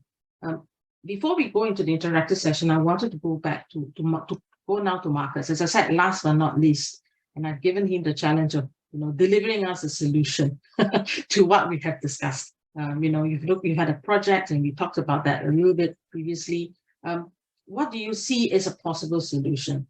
If you look at your project on trade and the various, look at particularly at the green FTAs and the climate, where do you see us going, given the various multiple considerations that has been shared by other panelists, from the practical concerns, the policy, to the incentive carrot stick approach, looking at positive agenda as well. Marcus, over to you, please. Yes, thank you very much, Danielle. And it's always a pleasure to talk to the trade community, because I'm slightly in a distorted reality when I'm talking to the climate community. In the climate community, things like beggar thy neighbor policies are not huge subsidies that are given for climate purposes in the US or the EU. Beggar thy neighbor policies are not reducing greenhouse gases and not addressing climate change, right? So I've spent the better part of 3 decades working on translating some of the discussions in the environmental, sustainable development, climate community to the trade and investment community. And I think we need to find a common language. We can't, especially with now climate change, even the worst scenarios materializing, we can't just rest on our laurels. We can't just, I'm like colleagues in Singapore, living on an island here in the UK, and we can't just take the risk of climate change and say, oh, it's just another externality that trade has to deal with. I think the global community came together in the Paris Agreement, agreed in 2015 also the Global Sustainable Development Goals. And in my view, the trade community and the investment community has been very slow of picking that global consensus that exists, at least among governments, maybe not businesses yet, up. So we conducted a large-scale project that built on our working paper that we wrote in 2013 on climate measures and trade agreements, to first analyze the EU-Mercosur agreement with a community of practice. So researchers from the EU and the trading partners, the Mercosur countries, really discussing jointly what would be a collaborative approach, right? I think we heard earlier that unfortunately collaboration at the international level gets far too little bandwidth. And so my plea would be to use the many collaboration provisions that we have in our free trade agreements and put them to much better use. So in that first Mercosur project, we analyzed the draft Mercosur agreement and found that it is not in line with the climate objectives, with the Sustainable Development Goals. We then expanded that project, whereby we analyzed all the nationally determined contributions under the Paris Agreement for all Latin American countries that the EU has free trade agreements with.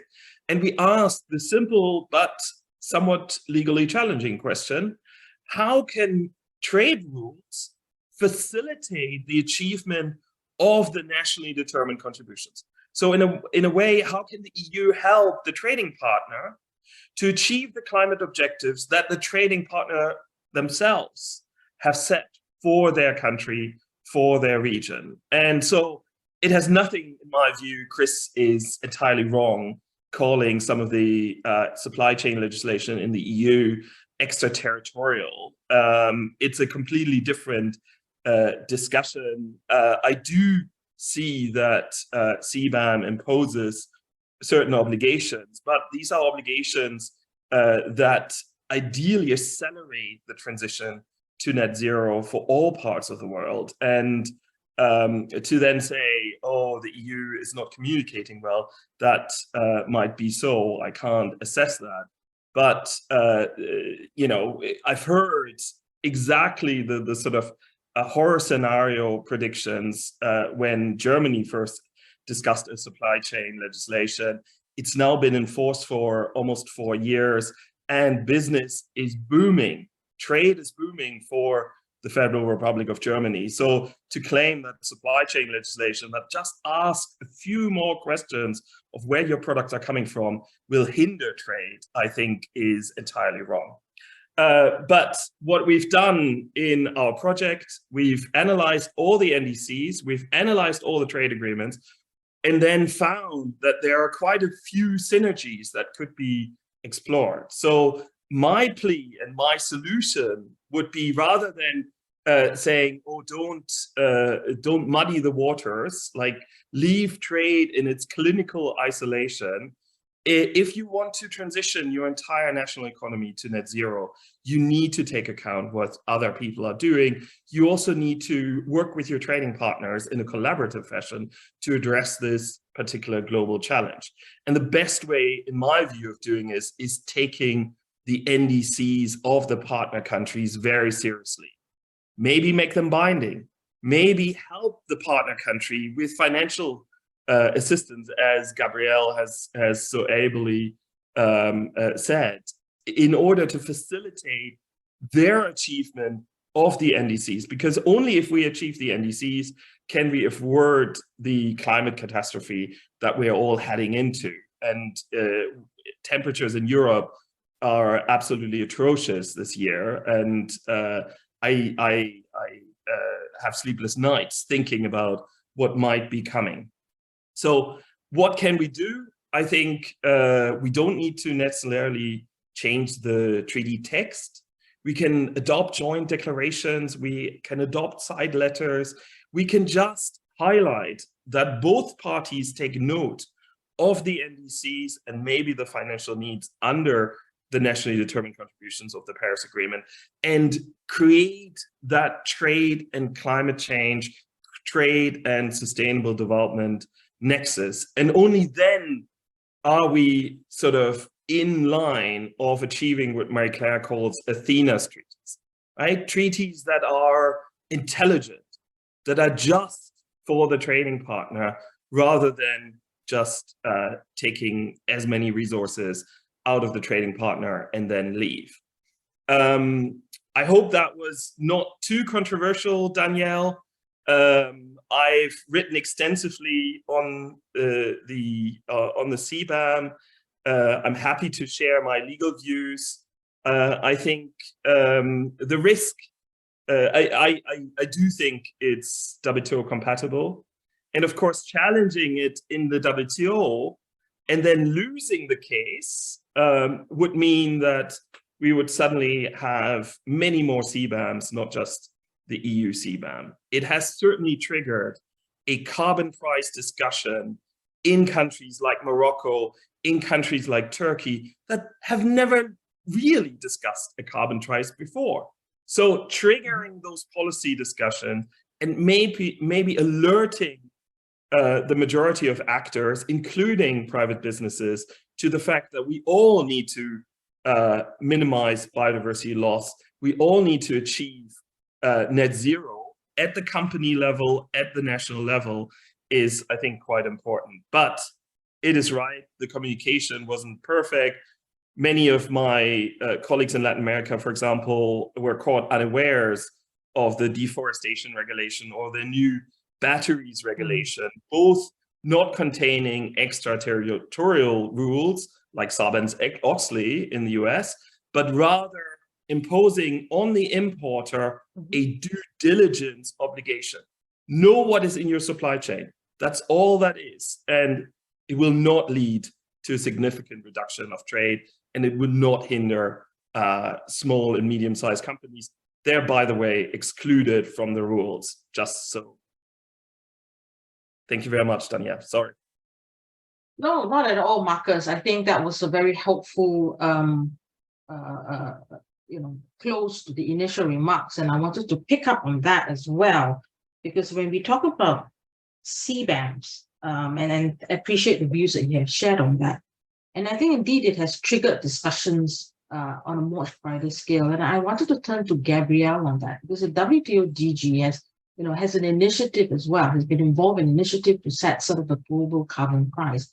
So maybe, Gabrielle, you could explain a little bit about what drove that, and how does that link to the broader WTO agenda?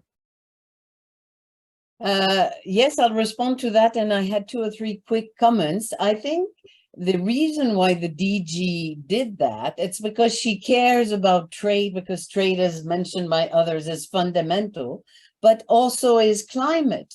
And as an economist, she was hoping to find a way so that she can identify the right level of commitment through a tax for all countries. So the WTO experts, with others, I would suppose, would come and suggest what the tax could be, the contribution, and some amount collected would go in a fund trying to help developing countries. So it's basically some sort of effort similar to CBAM, but multilateral, recognizing, however, that each country could have its own level of tax. And this is where it gets complicated. And this is the main point I wanted to make here, is that there's a distinction between conceptually. So this was well said by Raymond. Yes, Article 20 in the GATT system has all the flexibilities to put environment measure, but you cannot cheat. And I'm not supposed to say that with governments, but the issue is, are you really adopting this measure to favor and protect climate in a manner that hurts less as possible? Or are you doing this to protect your industry? And my point as to, and where I had a bit of a disagreement, I think, with Chris, is that yes, of course, multilateral is the best. It was true in the 70s when governments created the TBT, because if you produce toasters and you need 65 different plugs, it's a problem. So harmonization of standard is true with climate, but I'm not sure there is one right approach. That's the issue, because very poor country may not do it the way rich country are. That was my point about equivalence and comparison. And what's the solution? I would say, do like Singapore. Do it on all fronts, domestically, bilaterally, in these new agreements that don't fit in 24. Do it in regional agreement, plurilateral, universal, UN. The planet is burning. Do it everywhere. And the focus should not be on the law. The focus should be on, Raymond said, what the business says. Don't put in place disguised restriction.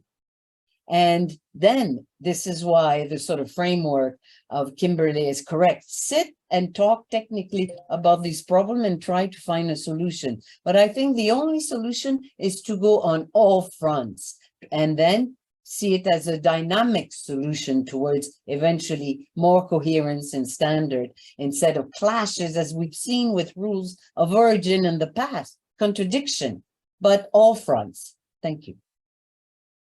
Thanks, Gabrielle. I see Chris has his hand up, so I'd like to encourage this cross conversation. Go ahead, Chris. Thanks, Danielle. I just want to pick up a couple of points from Marcus and Deep from Gabrielle. On Gabrielle's last point, I actually think we are saying the same thing, and perhaps I wasn't clear enough.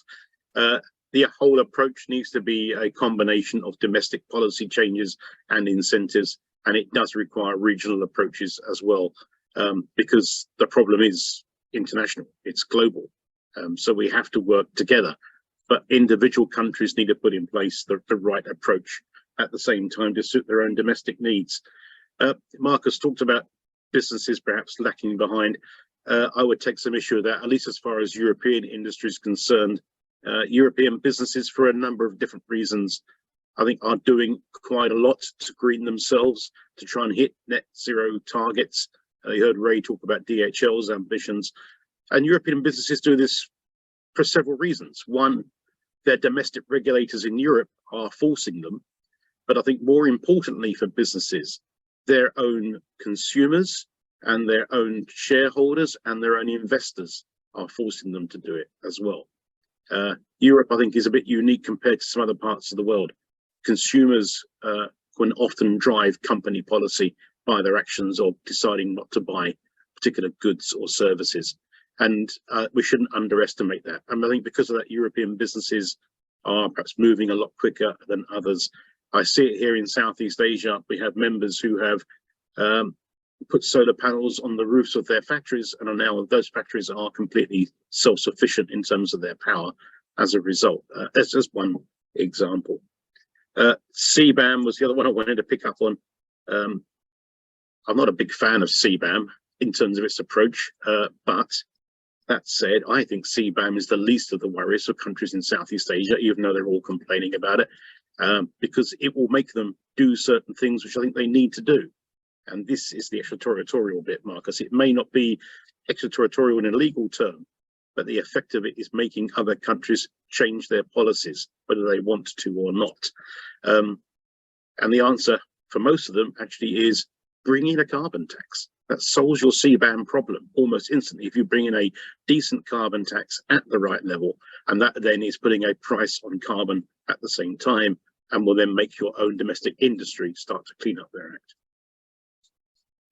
Thanks, Chris, for that. I think for that response to what has been said. And I wanted to pick up on something Marcus said as well.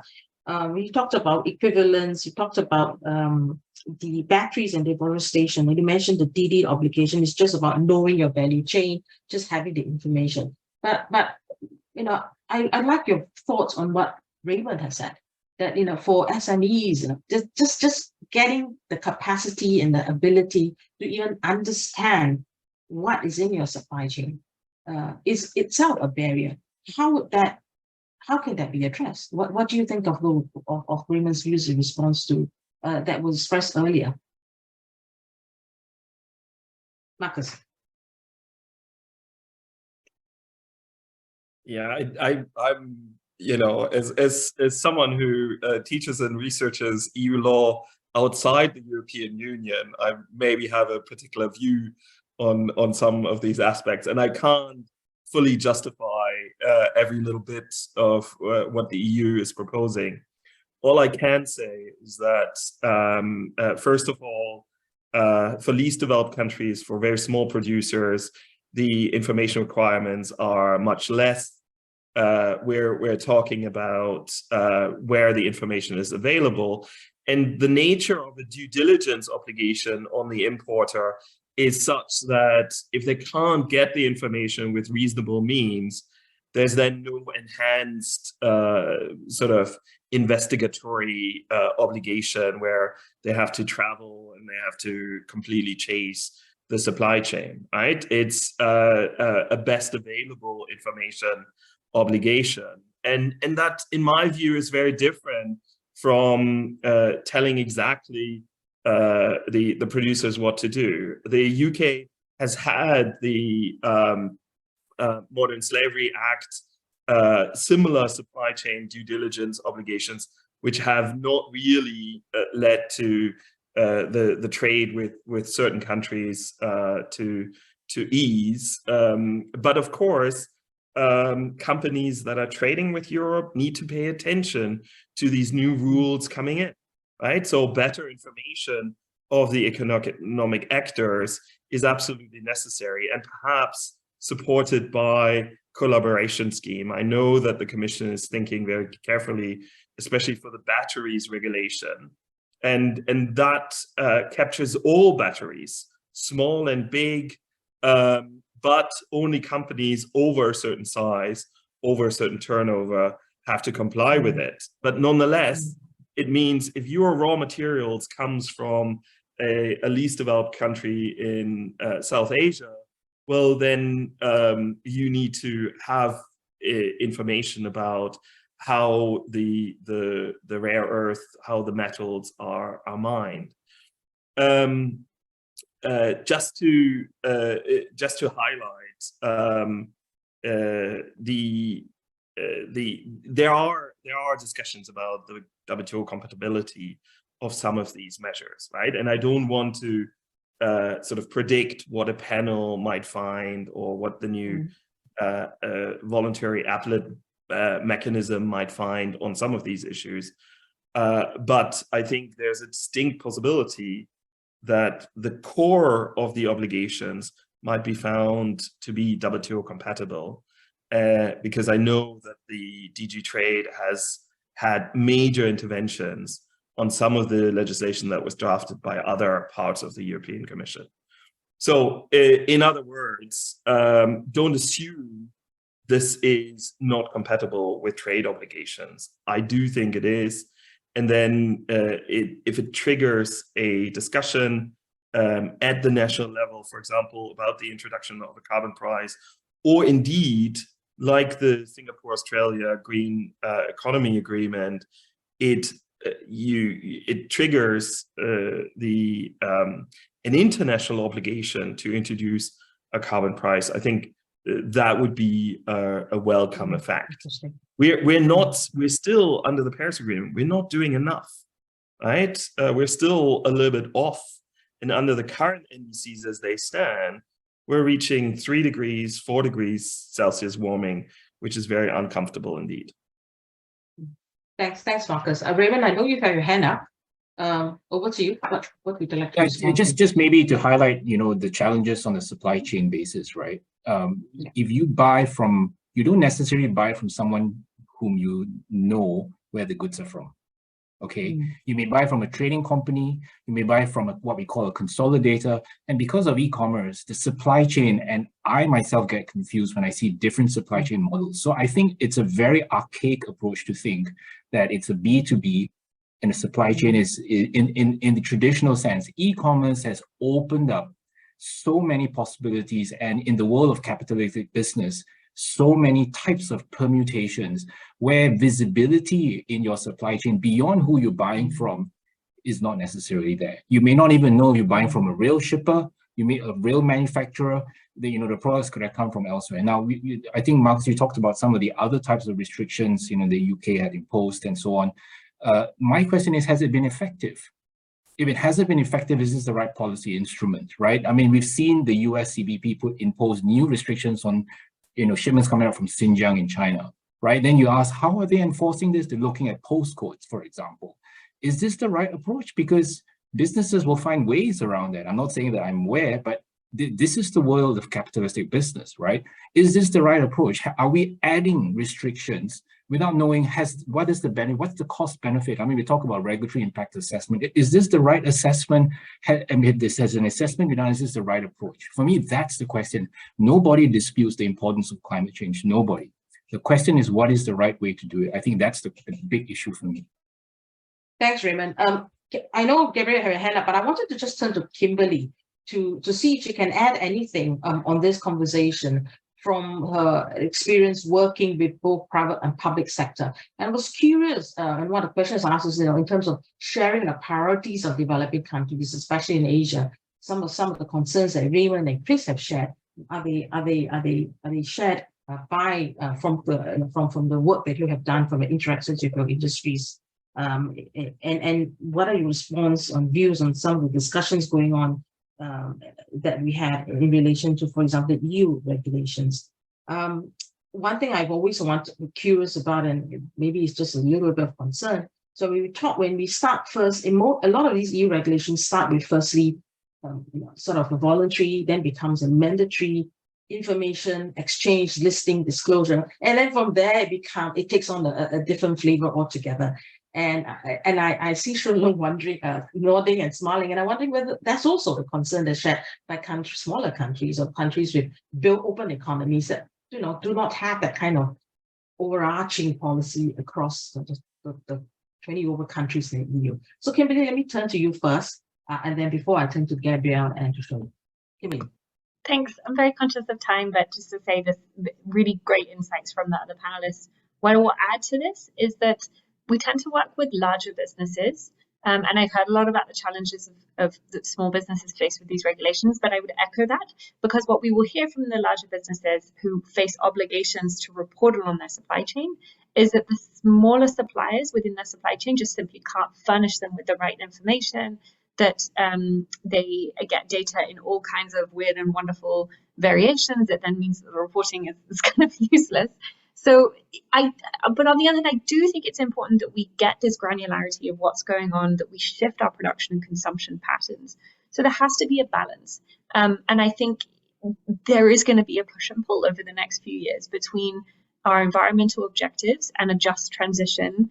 And the trade system is probably going to be where a lot of this is battled out. So I would echo what Gabrielle said, that for countries to be able to navigate some of the tensions and the challenges that are inevitably going to come through trade relations, it's important to pursue multi-level strategies, that there will be some countries that you can easily collaborate with and you move forward on an issue, you go deep, etc. And then there'll be other forums where it is just more complicated. You will get disputes manifesting and things may get stuck, but it's important to stay engaged. I think ultimately the Paris Agreement says that everyone mitigates, but they mitigate at their own pace. And so that's what's challenging about CBAM, about these other regulations, is that there is a sense that that principle is being overridden a little bit. And whether it is or it isn't, lawyers will argue.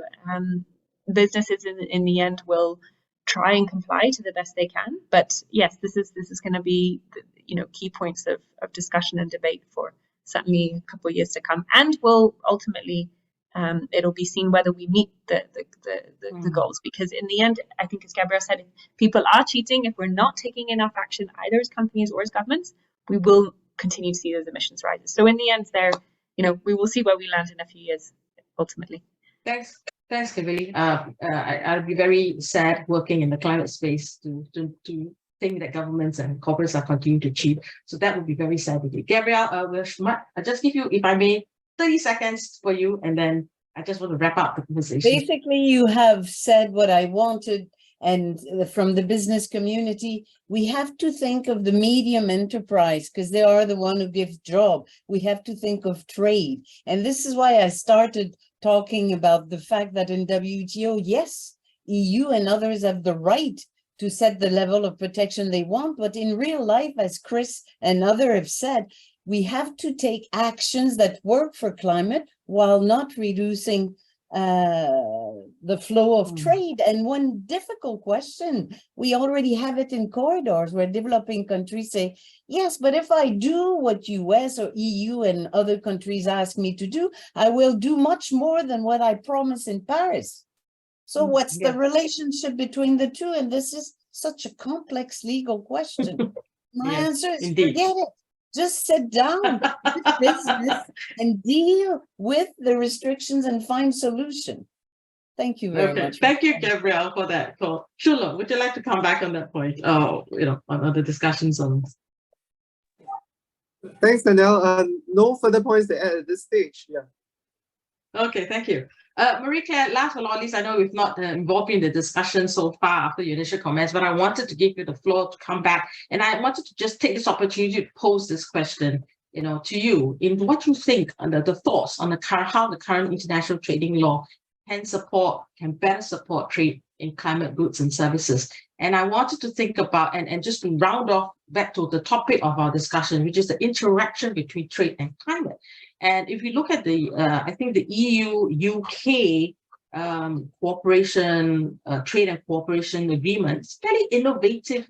Some even say radical commitments on trade and climate. And this is also coming back to Marcus' point, how do we link the FTAs to the NDCs? And there's specific language in that agreement that talks about referencing the Paris Agreement, referencing the obligation not to act contrary to to refrain from acts or omissions that will materially defeat the object and purpose of the Paris Agreement.